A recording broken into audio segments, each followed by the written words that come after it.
This is the Business Chat Podcast.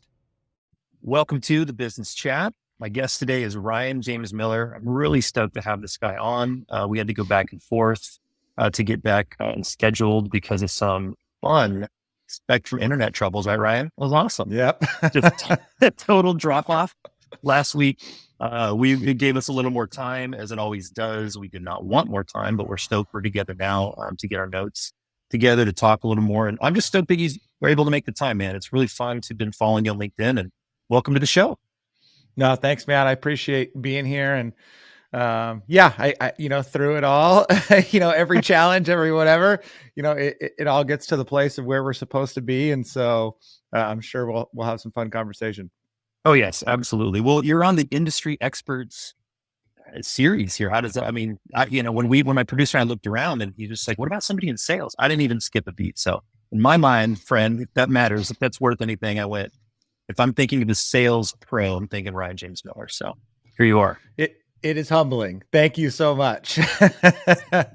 And for those of you listening to or watching this, you can check Ryan out on LinkedIn. His activity is so much fun to watch, you guys. He's a family man, a man of faith. I'm going to put it this way, Ryan, you might disagree. He doesn't really have a filter. I think in sales, it feels like these guys that post just sort of copy paste stuff, and they may be tremendous people, heart of gold, but it just can get boring. Ryan's stuff's not boring. It's thought provoking. And he as a person is really his brand. And I think that's what's so fascinating about how you bring real expertise, this awesome background that we'll get into. And today you're kind of this performance coach, right? And you've got also this kind of way that you come into organizations and you're a speaker, right? So you come and motivate sales teams, and it's all the things. And sometimes I'm watching you online going, I'm exhausted watching this guy. So in your omnipresence as you're doing these things, before we fire into some of my questions, what you been up to the last couple weeks, man? Talk about a day in the life. So I am a 30-hour a work week guy, or 30-hour a week for work guy. That is a commitment that I made about a year and a half ago. And so outside of the day to day, which, we're kind of closing in on the end of the year. And so I'm trying to finish well to make sure that we're tying up loose ends for our own business, as well as trying to plan for what next year is going to look like, which I'm sure we'll talk a little bit more about later. And then on top of that, I'm working with my clients, trying to help them finish well and plan for the new year ahead. So that's all going from a professional standpoint, kind of compacted into that 30 hours each week. And then outside of that, I spend as much time as humanly possible with my wife and kids. Awesome. I've been married for 21 years. My wife is my best friend. I would choose to spend every minute with her versus any minute with anybody else. And then I have a 20-year-old and a 13-year-old daughter.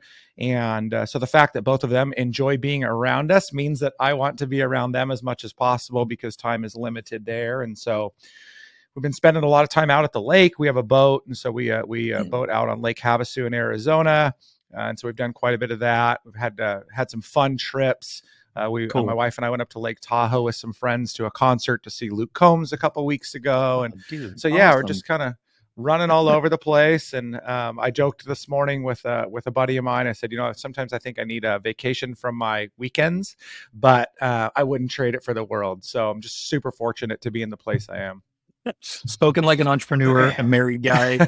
And he's, again, for those of you out west, particularly Southern California, Orange County, Ryan is one of the, again, because, throw stones all you want, dude. I'm one of the Exodus guys that gave up, pulled the cord, but he's still fighting the fight. He's there. California is both awesome and crazy, but you're doing it. You've got a huge following. You're true to your family, to your faith. And again, like I mentioned, we're going to link all this stuff in the podcast, but he's one guy. I don't know if you remember this. I do. And it was very impactful for me when you and I met for lunch a few years back. What did we eat, by the way? Panera bread, or I don't remember. It was good. Mendocino Farms. I remember. Okay. Yeah. See, it's authentic. Again, you wouldn't go to some, but I just remember you didn't even skip a beat. You sat down, how you doing? And you were like, Drew, what do you want to do with your life? Oh no, he's one of those guys. Like here it goes. But it wasn't you didn't stand on the table and pull some Tony Robbins thing and freak me out. You were just like, no, legitimately, like we got about an hour. Just let's get to it. What do you want? And I was like, oh, man. And you then were talking about 30-hour work week.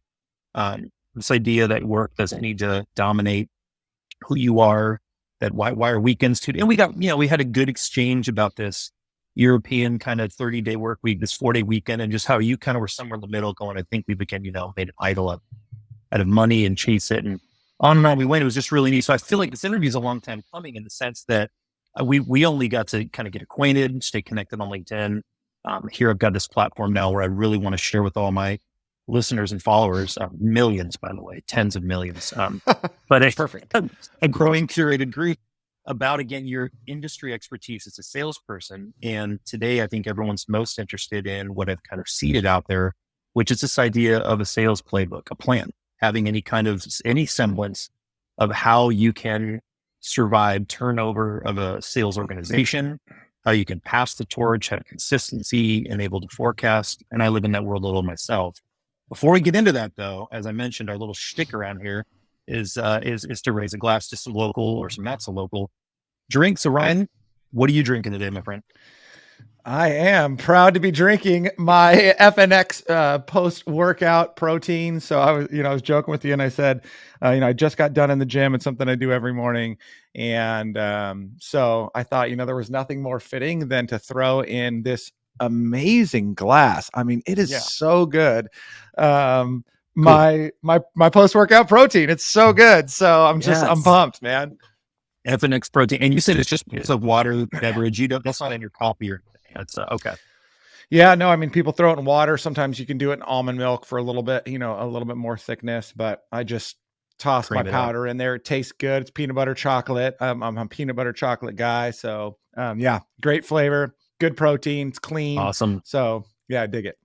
First protein drink so far for the show, historic. So it's great. We were talking about getting wine glasses and some maybe Boda bags eventually too. It's getting pretty exotic.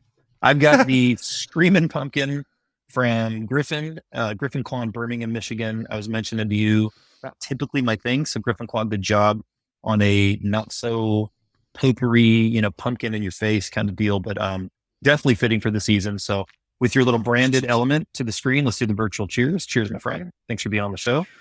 Yeah, thank you, man. Appreciate it. All right. Yeah, you bet. Man, so again, thanks for just kind of warming up the chat about just who you are, what you've been up to. Welcome back from your recent trip, like we're talking about, to Dallas and get on a live podcast. It's super fun. Well, like I was saying, in this short time that we have, there's so much we can cover. And you have so much content, so many things that you're doing. I thought that most sales pros and most, professionals on LinkedIn would love to hear probably a more generic question about its sales playbook. People are thinking, who doesn't have one? We know what it is. But I've had some good chats with you. And again, I don't know how much you remember the details of us having that lunch, but it was interesting how the way that you kind of approach sales systems and the coaching you were doing, at least at the time. And I wanted to get right into that. And that first question being, again, tell me kind of first, before we go there, just kind of how you got in this field, your professional career story from a 30,000 foot view to give folks context of who's answering these questions. Not everyone knows you, man. You're not celebrity A-list status yet, although I'm trying to help with that. So. Oh man. So yeah, I, in my late teens and into, I guess, my very early 20s, so probably right at about 20, I was big into street racing. So I had a lowered Honda Civic, roll cage, turbocharged, nitrous, legit the whole thing. Some of my closest friends at that time were some of the early stars in the first Fast and the Furious movie. I mean, I was really in it. Took the words out of my mouth. But it was true. Like they really are Fast like and Furious, and they were in the movie. Yeah. And so I was into that scene. A friend of mine got me a job working in the warehouse of one of the companies that manufactured the high-end wheels for cars. And so I was just loving being in the industry. It was super cool. But after about 6 months, I was sick of being dusty and dirty. We were unloading containers of wheels. We were taking in returns and things were dirty and greasy. And I kept looking inside the office, and every time I looked in there, it was air conditioned. They were clean. Right. They were smiling all the time. And I was like, I want to do that too. So I went to there was two owners, South African guys. They were amazing guys. And I went to them, and I went to Dennis, the one owner, and I said, Dennis, I need to be in there. Like, I want a sales job. And actually I had already gotten my friend a sales job in there before I even got my own sales gig in there. And so Dennis at first kind of pushed back on me. Then he opened the door. And Nice. I took a job there, and I ended up, probably 6 or 7 years in the automotive aftermarket industry, working for 3 different companies. From there, I realized that I was, as I am today, a loudmouth extrovert at times, but I was able to use that coupled with this desire to build relationships, to be successful. And so by the grace of God, very early on, I was able to be pretty good at that. And then that just continued to carry. Man, that's nuts. So you didn't, kind of recapping that, this wasn't something you went to school for. And you even had it's the classic forklift driver in the warehouse kind of thing, just kind of laughing at office staff going, "Shh, suckers," And then over time that dialogue flipped of like, well, wait a second, joke's on me. They're all leaving on time and, not covered in soot and all that kind of thing. So that's hilarious, man. Yeah. So here you are, you move from blue to white collar, I guess. Is that kind of what we're talking about here? You kind of transition. Yeah. It was kind of just this transition. And yet, as an individual, again, I had no college experience at all. Yeah. So I was good in high school, but I just, for a lot of reasons, not relevant to this chat today, I chose not to do anything with that. Sure. And so this was a path that I just found that I enjoyed, that I was good at. So I continued on in that industry until 2006, and had kind of topped out at that time. So early 2000s. To make 6 figures was about the cap. Not that that was bad money at all, but I just kind of hit that ceiling. I wanted to kind of figure out what else was there. And so at that time, in 2005, 6, my stepdad was the vice president of sales for this regional, at the time, document management and print company. So they were a 60-year-old business, family owned, that used to do construction documents, so old school blueprints, turned black and white prints, and they were starting to do a little bit of digital document transfer. And they were killing it. I mean, the housing market was going crazy. The residential home building industry was kind of their top thing. And so I started going to him, and I was asking him, like, hey, I would love a job there. And to his credit, he had been around me for 12 years prior to that, 10 years prior to that, and seen a lot of the bad sides of me. And so there was probably some hesitation to want to put me into a spot because of that. But also, he was a guy of just high honor and integrity, and he didn't want to show nepotism. And so he told me no, that he wouldn't give me a job. And I was cocky. I was in my mid-20s at that time. And so I told him one day, and I think it was early 2006, I said, Tom, that was my stepdad, I said, if you don't hire me, I said, I'm going to call the CEO, because I knew him because we did family picnics together and company things. And I said, if you don't hire me, I'm going to call the CEO. I'm going to tell him that you're costing him money by not hiring me. I'm going to get him to hire me. And he said, fine, do it. And so I picked up the phone. I called the CEO. And I literally said that to him. His name was Chuck. He's since passed away. He was an incredible man. Oh, man. And I said, Chuck, this is the deal. Tom won't hire me. This is why he says he won't hire me. He's costing you money by not bringing me on to that team. You have to bring me on. If you do, I'll be one of your top salespeople. He brought me in for an interview. He hired me on the spot. And I spent the next 5 years there. And again, just God's grace. I was fortunate enough we had 22 salespeople when I started. I was in the top 2 or 3 at that for the entire time there. We transitioned into a publicly traded company during the time that I was there. We were acquired by a large private equity firm, became global. I continued to be able to run in that top couple of percent. I led a sales team and a region during the time that I worked there. And so I was just finding more and more success as I continued to lean into these gifts that I was realizing I had in myself. Yeah. And again, it's the fast and furious kid that had the fire in his belly, just needed the opportunity, and you didn't see it in yourself probably at the time, but I love calling the CEO and threatening, warning that he's wasting money. Spoken like a sales guy. It's all blazing, right? And I mean, there was kind of like 2 key things: one big misstep, and then one huge opportunity that happened in the midst of all of that. One was when Chuck passed away. as we were this publicly traded company. This new CEO came in, and one day he had said to me, he pulled me in and he said, Ryan, he said, you need a mentor. And I laughed in his face. I said, are you kidding me? I said, do you see, I literally said, like, do you see the results that I'm putting up? Like, I don't need a mentor. Mentor for And what? that was the end of that. And so that was a huge misstep in my career early on. I was probably 28, 29 by that time. Got it. The flip side of that was we had a corporate sales trainer. His name was Stan Jernigan. And Stan was at that time a mid 50-year-old man. He was very zen, super chill, but man, he knew how to get us to do anything that he needed us to do. And I had so much respect for the way that he carried himself, the way that he managed the room, the way that he taught us, the way that he led us every time. And so that was when I got introduced to Stan, and every time that he would come back every few months, I started to gain an affinity, not just for Stan, but for what he was doing. And so that was when there was this little twinge in my belly that started to kind of think, man, one day I could do that. You know, one day I could go out and teach sales for myself. Sure. And so that was a big thing for me, was interacting with Stan and starting to build a relationship with him, of which, by the way, I still have today. So it's pretty cool. Man, that is cool. And it sounds like, as you know, you've already kind of transitioned for us from the story to what you do today. And because you're doing it, right? You saw Stan and said, I think I can do that. You've been doing that and been doing a great job, in my opinion. And I'm looking at RyanJamesMiller.com, got that pulled up with these resources of yours. And, you know, the subtopic today, the topic is sales, and you've got expertise. And I think a lot of folks can relate. Most, in fact, sales guys I meet go, yeah, I didn't go to school.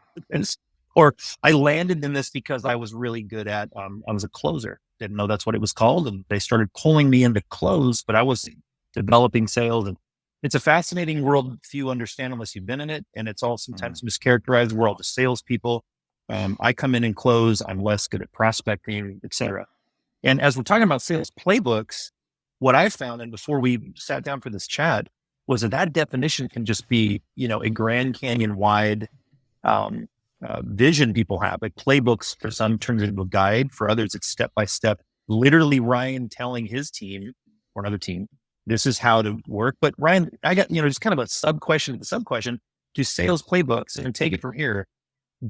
Are those industry agnostic? Do sales playbooks have to be, you know, pretty much tuned for who you're talking to? And talk to me about your outlook in general. Just take that and run. I just want to hear your thoughts on playbooks, how you approach them. Yeah. So on one hand, I would say that, you know, a playbook is not our term, right? I mean, a playbook is really, I'm sure it was birthed because if you go by definition, it's really a collection of strategies and tactics for a team. And so that's just drawn from the sports world. And we would probably most closely associate that to, a football. And, you know, so it's every single play that's drawn up both on the offensive, defensive, and special teams. And so on one hand, I would say that a playbook is generic in the sense that every team has one, whether that now it's a professional organization or sports team, every team has one, but the plays inside of that differ. And so I think that then, you know, we have to think that there is a common structure that we should probably follow as it relates to generality of playbook, which I'm happy to talk about. And then inside of that, there's nuance because we're serving different clients, we're selling different products and services, and we're different people. I had a friend of mine, a mentor, in fact, unofficially, tell me the most dangerous thing that a business owner and that maybe a salesperson organization can do is be tremendously successful and not know how they work and not know why they're selling. Because the inference there's, you know, you're going to reach the end of that cliff. You're going to come to the end and turn around and go, what was this based on? Right. And I think the question there being, you know, what to you is a sales playbook and both not is interesting because by your definition, it's a collection of different tactics based on scenarios that come at you. In some ways it is reactive. In some ways, I'm sure there's proactive aspects to it. But when you come to an organization that I know you do, we talked about this a little bit, And they are somewhere in that, without being hypercritical here, a lot of businesses are just ready to fire AI, particularly startups get in and there's sales, sure. And they pull in an outside sales organization, but a true playbook that really hones in on the efficient things that are working with ideal client profiles is just absent. They don't have time, or so they think. Right. And that typical exciting, it's panic, but it's exciting. Revenue's great. Their sales are going nuts. When they approach a group, a guy like you, a consultant, let's say, to come in and just give a, objective viewpoint, what's the most typical flaw that you find? Is that groups are struggling to articulate, to document, or that their strategy is just completely absent? I'm just curious kind of what you most frequently come across. Yeah, I think that probably the biggest problem, I think, if I was to slap kind of like a general sticker on there, would be that they don't have a strategy. They're unaware. They are probably doing things, and some of them are successful in doing things, but they don't have a structure or strategy to what they're doing and why that's, and how to repeat that. And by the way, the way that is most evident is if they are unable to successfully hire young salespeople to come in and be successful in a reasonable amount of time. So one example, so I do a lot of work in the health insurance, employee benefits world. Yes. And any organization that is proven to be successful should be able to hire somebody brand new off the streets that fits the right profile of a salesperson in their organization, but should be able to hire somebody brand new off the streets. Within 120 days, they should be able to know whether or not they're going to be successful. And within 6 months, they should be starting to create opportunities for the organization. But that is not the case. And so whether it's that industry or any other, what I find is they either struggle to bring people in, or they bring them in and they just get the crap beat out of them. And a year later, they're just churning people because they don't know how to set them up for success. They can do it for themselves because it's in their head, but they haven't put it to paper to help to enable other people to be successful too. Yeah, it is elementary, Ryan, as this is to you, and as some of it is a little bit basic to me. I think that's the shock in my space in marketing and in consulting on brands, in the day job space I'm in, is you kind of approach that topic, come to find that they're a little bit going like, well, hey, you're 2 steps ahead of me. We don't have anything documented like you're talking about. And it's shocking not only to see how much success they're having, but how nowhere in the roadmap of the next year or two is the budget for sales structure, for process, and where sales and marketing kind of overlap and meet is very much, what you're talking about. The same railroad track you're laying down is going to create that bridge where sales and marketing are feeding qualified leads. And so without going too deep into any one of the 1,000 rabbit holes of this, again, on the playbook strategy side, a playbook being strategic, do you feel groups could better serve themselves by bringing in an outside consultant like yours after they've created some activity, shown kind of what works, what doesn't, what's churning? Or do you feel like, and again, this is such a wide question, so I'm going to try to rein this in, because there can be an e-commerce startup, right, with an electronic product. There can be a clothing brand. There can be a professional services organization. And those are very different kind of consultants needed. But in general, again, to broad stroke this, do you say, if I could pick as Ryan, the guy that's seen this a lot, to get in before they launch, ideally, to get in after they've launched and they've done some kind of beta, or really to come after they've really accelerated, gone through startup, gone through, investor rounds, and now they're kind of in this plateau legacy? What usually seems to be the ideal sweet spot to apply the best strategy and playbooks that you've seen? So definitely, in my opinion, both and here's why. But that was the right answer, by the way. I was going to grade you on that, so. Thanks. Yeah. Where's my sticker? That's right. You get a happy face. Yes. And the reason I say that is because organizations feel like let me kind of get things figured out before I bring some structure to this. And that period of time, that season of business, you're throwing mud at the wall and praying that something sticks. And you can't afford to spend to waste money, to waste time, not creating good opportunity. And so on the front end, if you have good structure, this is like something that's crazy to me. And this I see a lot in the tech space. They create these elaborate business plans, but they don't have a sales plan. Right. And I just don't understand. Like, I don't give sorry, but I don't give a shit how you run your business if you can't generate revenue. Yeah. And they have goals, they have metrics in place that they need to hit, but they're doing that because they're trying to attract money usually. But they don't actually have a plan to get there. And so I just don't understand why people are so ignorant to this idea that they need a plan ahead of time. And then once you have that plan, the beauty is, again, just like a professional sports team in a playbook, we start running plays.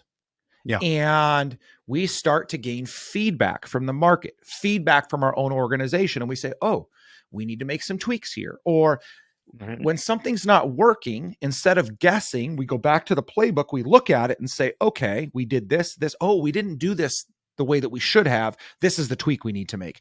So it gives you this I don't know, just kind of place to continue to go back to, this foundation to stand on, to help you move forward in the right direction.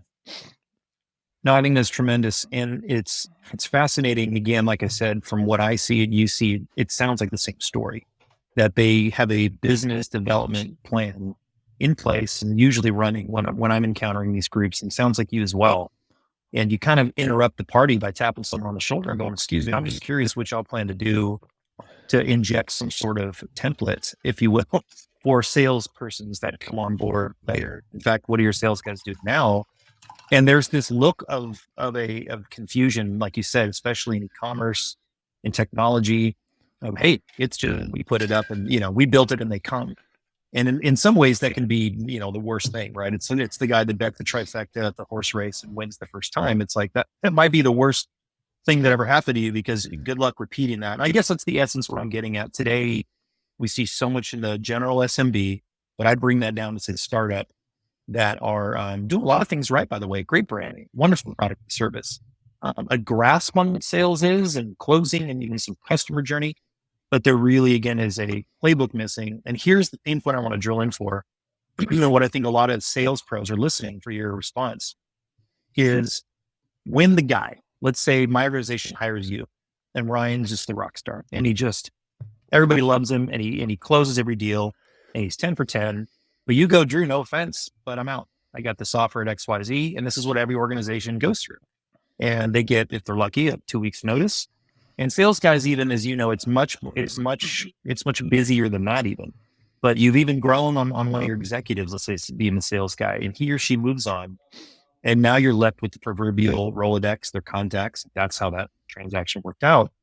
And you're flatlining and you're trying to reach out to that person. Hey, could you come back? Could we hire you for consulting? And I think that's a lot of the LinkedIn activity I'm seeing when I see salesperson for hire. We're looking for outside sales. There's like this red flag.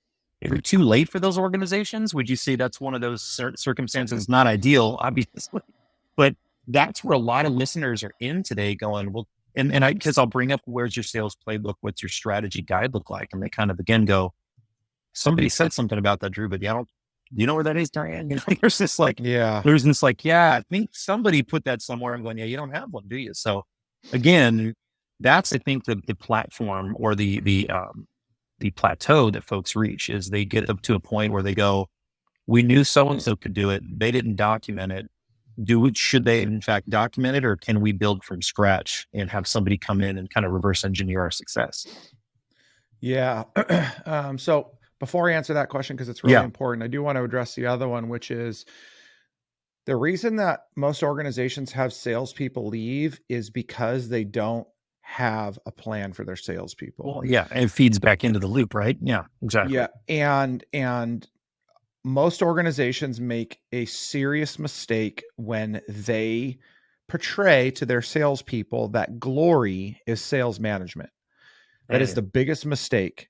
There is, like, most great salespeople will not be good sales leaders. It's just not how they're built. And so it's important that you have a future for your sales team. It's important that you have a trajectory for them. So that's important to think about. Again, that's for another conversation. Yeah, but that's a great point. Is almost secondary to a playbook, is what you're saying, is having some plan for your salespeople. Yep. And actually, that's part of the playbook. At least it is mine. Right. Okay. So then to the second question, at any time, I want to say it is relatively easy for an organization to create that playbook if they're willing to put their head down and work with somebody that is experienced in doing it. Because when I'm talking playbook, a lot of it, so I'm getting ready to do this for a good friend of mine that we've known each other for years. And he's like, hey, we need to engage. We need to do this. We're growing really rapidly. We now need some structure because we're going to start scaling our team. And so the first part of this process is really interview based anyway, because when I'm talking sales playbook, I want to understand first, because this is what feeds everything. Like, what is your company culture? What is your mission, your vision, your values? And a lot of this they've done. So it's not that they haven't. Then from there, I want to understand from your sales team, what are metrics for success? How do you define your roles? What do you expect of them? So again, like, these are things they've probably done. And then when it comes to branding, what do you think your brand is? Have you worked on that? Have you worked with somebody like you guys? Like, have you done that, and what's that look like? So I think that it's a lot easier than people think it is. But they have to put in the time, and they have to bring in somebody that is going to bring expertise to helping them articulate each step of the process. Just a side note, this really wasn't I don't have much of a script, by the way, in case you haven't picked up on that. What is how much is technology for you, Ryan, as a sales guy? I think a lot of guys are listening, like leaning in with crickets right now going, for you, do tools and does technology help in just the general sales process, but particularly playbook? Like, do you see that as a big piece of it, or just a minor accessory? It can be extremely helpful, but I think that it's become more of a detriment to our profession than it has a benefit. Only because, and again, this is contextual, certain industries, they're just churning so fast, but we have turned sales into business development or SDRs that are just cranking out outbound outreach, cranking, praying something that hits, that we then start to feed that into this team. And so then organizations that don't even run with that front end model have replicated a lot of that high volume outreach, whether it's email or LinkedIn automation, phone calls. And I say that in the process of doing that, we have lost a sense of the human to human interaction that got us to where we're at. And it's fascinating how so many salespeople actually are unable to consistently relate to their prospect outside of selling their product and service. Like, when I start coaching salespeople and I say to them, okay, so you had an opportunity with a prospect and it didn't go anywhere, or now wasn't the right time. What's your plan? Well, I'll reach out to them, and I'll just check in. And I'm like, no. Like, how do you continue to build a relationship with them over the next 3 months, year, 5 years, until they're ready to buy from you? And they don't know, because they've just relied on technology to do the work for them. And they've lost that sense of how to just lean in. And and I love this, man. This is so where I wanted to camp out. And I'm sorry it took 34 minutes for us to get to this point, because this is really the juice of this whole thing. Is you get into this situation where, again, it's a chessboard for the sales guy in HubSpot and Salesforce, whatever. And I get that.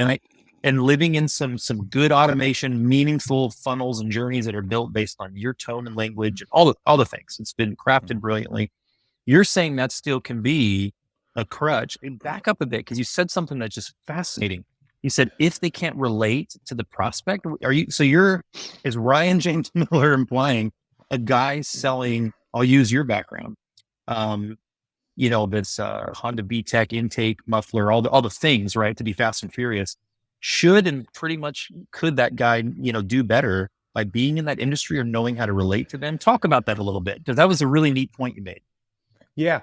So no matter what you sell, even if it's iPhone widgets, there is still this desire for us to know, like, and trust the people that we're buying from. Absolutely. If you go to the gas station, if you go to the liquor store, if you have a good interaction with that person, you are far more apt to go back and frequent that spot. And so for us in sales, we don't spend near enough time building into that relationship. I coach some of the most innovative and high performing salespeople, and yet with the solution of all solutions in their industry, they're still struggling to open doors because they have so relied on the performance of their product and service, and even themselves selling it, that they have lost this sense of being able to just connect to human beings. And again, think about technology. And part of this isn't our fault, but we had this hyperspeed of technology progressing leading up to the pandemic. And then when the pandemic hit, we were solely dependent on it. And it's been amazing. Thank God for things like Zoom and for us to be able to continue to interact. But at the same time, when that became all things to everybody, we completely forgot over the last 2 years how to relate. And so some people are having a hard time just re-entering humanity as it relates to conversation. And so I encourage salespeople, if I had to start all over again, and if anybody had to start all over again, honest to God, with paper, pencil, and a pen, and a phone, you could be uber successful in almost any industry. It may take some time, and it may go slower than other people that are relying on certain components of technology, but it's there. Yeah. But we're again, as salespeople, we're always after the shiny object. What's the next thing? What's the next hack? And this is why, I don't know if you're familiar with, are you familiar with the guy Hormozy? He's all over YouTube. Okay. Well, so he is this like super ripped guy. He built a gym and made hundreds of thousands of dollars creating fitness gyms. And still today, the guy, like, raggedy hair, hats on, he's wearing cutoff jeans. He is huge. Everything he talks about, and this guy is now worth hundreds of millions of dollars in a short couple of year time, I think.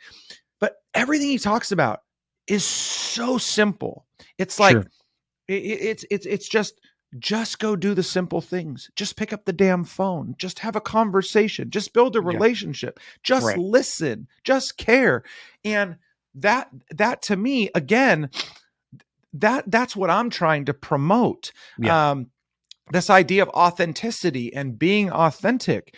The best relationships, the best business relationships we will ever build are going to be built upon us being attracted to one another because of what we like, what we enjoy, and what we value. Similar to you and I, right? I'm sure that there are things that we will disagree on, but all in all, when we connected, and then why it was so easy to go sit and have lunch and have a good conversation and then do this, is because we respect and value each other and like some of the same things. Sure. And so that means that if I could buy something from you and it made sense, I would. Vice versa, you, me. If I can help you to put you in front of somebody else, I would. And you, me. That is the key to business. And that's what we've missed. And so I think that that's the thing that, again, technology exposed or has exposed, is this lack of the ability for us to just connect on a human relational level. Yeah. And you said so many things there, man. It's impossible to recap it all.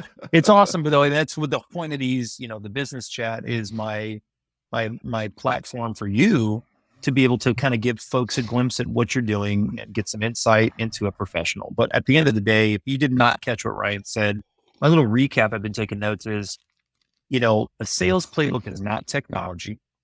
The other thing that a sales playbook, almost right, and correct me if I'm saying this wrong, and you can just correct all of it. A sales playbook is really trumped by first and foremost having a sales culture and a business development plan to bring on folks that are relatable and go back to the basics. Ryan, you sound like you would any day trade having two guys with a notepad and pen that cared for people, had a grasp on not just the product or service, but the customers buying it first and foremost, than you would a legion of today's trained right out of college guys that know automation and funnels. I mean, that's kind of what it sounds like. Yep. Yeah. Yeah, no, that's so good. And so one of the quote unquote tools, and I just had this conversation with one of my clients the other day. She was asking how to track her follow-up, her outreach activity and her follow-up with their prospects. Yeah. And so I always ask them, because they're working for an organization. I said, do you have a CRM? And she said, yes, I think it was Salesforce that they use. And she said, but it's really hard because, you have to go in and keep track. And I said, okay. I said, I'm like the technology guy. I've got my AirPods in. We're over video right now. I've got my phone off to the side. I like hack everything with technology that I can. And at the same time, the greatest gift to tracking outreach activity and follow-up engagement with prospects here it is an Excel spreadsheet that you print out in an 11 by 17 and you use as a desk mat. And it sits right in front of you on your desk, and you can look at everybody that you need to call, when you last called them, very basic notes about what they said. And she was like, sure. Oh my gosh, are you serious? Yeah. And I said, yes. And then her next response was, thank you so much, because I'm so overwhelmed by needing to use all this stuff that this is one of the most simple things I can do. So anyway, so I love the simplicity in the midst of, there's enough complexity in our world. There's enough complexity in our jobs and everything. It's like, let's keep it simple, stupid. And this is one thing that I need to remind myself to keep simple. Well, you've answered my third, final, fourth, fifth question, Ryan. What I was, I wanted you to bring to the table, show what you bring to the table that differentiates from other sales strategists. Now we're exiting a little bit of the, what's your outlook on this and that, playbook versus strategy, technology, and I appreciate you bringing up the pandemic. It's something we're not trying to focus on as much here, but it relates to what organizations, particularly salespeople, have gone through. But so you approach a company, they call you, they say, hey, Drew, and the guys say, we should talk to you. What would you want to tell that person listening today that's on the fence going, I like this guy. Everything he's saying resonates. And most business owners, by the way, I don't know how much you have realized this. It's refreshing when a sales strategist comes in and goes, have your sales force, build your funnels, do your marketing. All of that is generating toward a platform we sales guys can use. But it's very refreshing for them to hear that you could take, and probably would prefer, a less encumbered person by technology and preconceived ideas and train a moldable person. What do you bring? So all that to be said, what do you bring to the table? What one or two things would you want to say right now in closing that differentiates from other sales strategists? And I think I know what you're going to say, but I want to hear what you would say. I'm not grading you on this one. Yeah, I kind of want to know what you think. But so what I would say first is, it is extremely important to have experience and expertise. There's too many gurus that have been doing this for 7 minutes and are charging people a lot of money because they've read books. And so I want people to be really careful. So you want experience, you want the expertise, you need strategy, you need structure, and you need to have things like technology. So all of that is really important. Cool. But what differentiates me from so many other people is I have a deep-seated belief in people. And that sounds so generic, but what I mean by that is, no, dude, this is how we connected. Remember, you showed up and saw me and you're like, man, this guy needs a haircut. But we're both hippies that way. We both just like people. At the end of the day, we're like, this is the joke's on you if you don't enjoy humans. If you don't like people, then that's that. You lose. And again, the two keys to being the best are to deeply understand who we are and to figure out how to bring the very best of that to the surface and apply that to what we do. And so as it relates to sales, if I have this deep-seated desire to serve people, to care for people, to solve problems, to achieve total world domination in an industry segment, whatever that may be, and I can bring that to the surface and leverage those gifts and talents, right, dude, you can crush it. And so there are very few things that I believe that God has really, really uniquely gifted me with.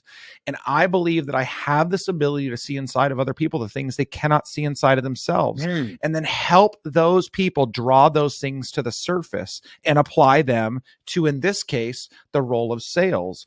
I can teach anybody the structure. I can teach you how to open the door, to have the conversation, to engage with the prospect, to use the script. But what I can't teach you is how to use your gifts to connect with them and what they need.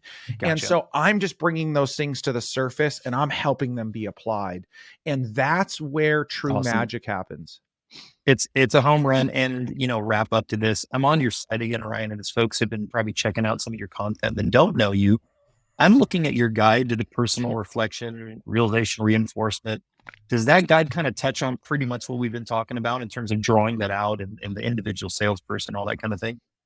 Yeah, that's very helpful because, again, I mean, you can appreciate this because you do this all day long in the corporate world. We've probably engaged in mission, vision, values exercises in organizations for years, right? Just a little bit. Yeah. Yeah. And they can be super helpful when they're applied appropriately. But when is the last time an individual went through that? And the answer is probably never. I mean, typically a group exercise that you nod your head at, you went, hey, we all went to the training this morning, let's go to lunch or whatever. Yeah, I got you. But do that for you. What do you deeply believe in? What do you care most about? What guides you? What fuels you? And what is going to help you continue to endure, honestly, what at times is one of the most brutal jobs that exists? I mean, we get told no more than anybody else in the world in sales. Yeah. You have to have the heart to endure. It's not thick skin, it's heart. And so, being able to reflect like that is so important. Man, that's killer. I mean, we got to have a part 2 to this. That's all I can say in response to all the stuff you're saying, because we're just glossing the surface. Again, you guys, my guest today, Ryan James Miller. He's got passion, in case you haven't picked up on that. He cares deeply about sales, about people, again, finding their voice in their corporate structure and business, but also like he's talking about, he empathizes with your salespeople, your leaders. If you've got that lone salesperson, you're lacking that sales process at all, and you're experiencing that churn, hit him up. I challenge you to do it. I dare you. He's going to be delightfully different and blunt, and it's awesome. Dude, thank you so much for taking the time, man. I really appreciate hanging out with you. Oh, thank you. It's been so much fun. I love being able to do this. I only wish we were doing it in person so we could have really clinked glasses. I know, right? For real. Well, I'll be out your way in a little bit. I'll have to look you up for some more, again, not Panera, but some authentic dining experiences with you. We got a Panera exec on LinkedIn right now going, screw these guys, man, all this Panera hate. I just don't remember what it was, paninis and sandwich or something. It was delicious. In closing round, what's some stuff coming up for you, man? Plug a couple events, things going on. It can just be thoughts you're having, but in closing, you take it. What's coming next for Ryan James Miller? So many things, man. But the thing I am most excited about is, so we're recording this in early October.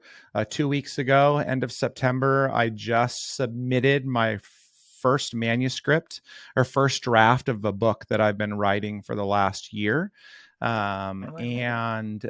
Just to like hint at this idea.